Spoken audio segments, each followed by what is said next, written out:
واخيرا رجعوا مود الفرعون وراح يبدي الواهس من جديد. واكو ناس ما قابله على هذا المود.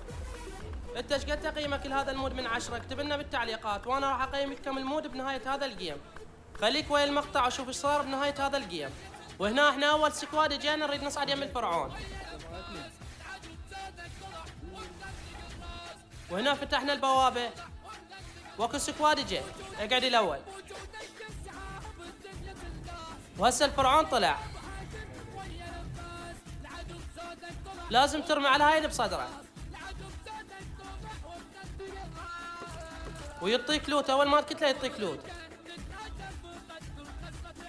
وهاي اللقطه اللي عم نسوي لنا متابعه. وهاي اللقطه اللي عم نسوي نكسب لوار. وتقييمي للمود 7 من 10. السبب لان ما بي اضافات هواي. شباب فضلا وليس امرا اشتراك بالقناه وتفعيل الجرس.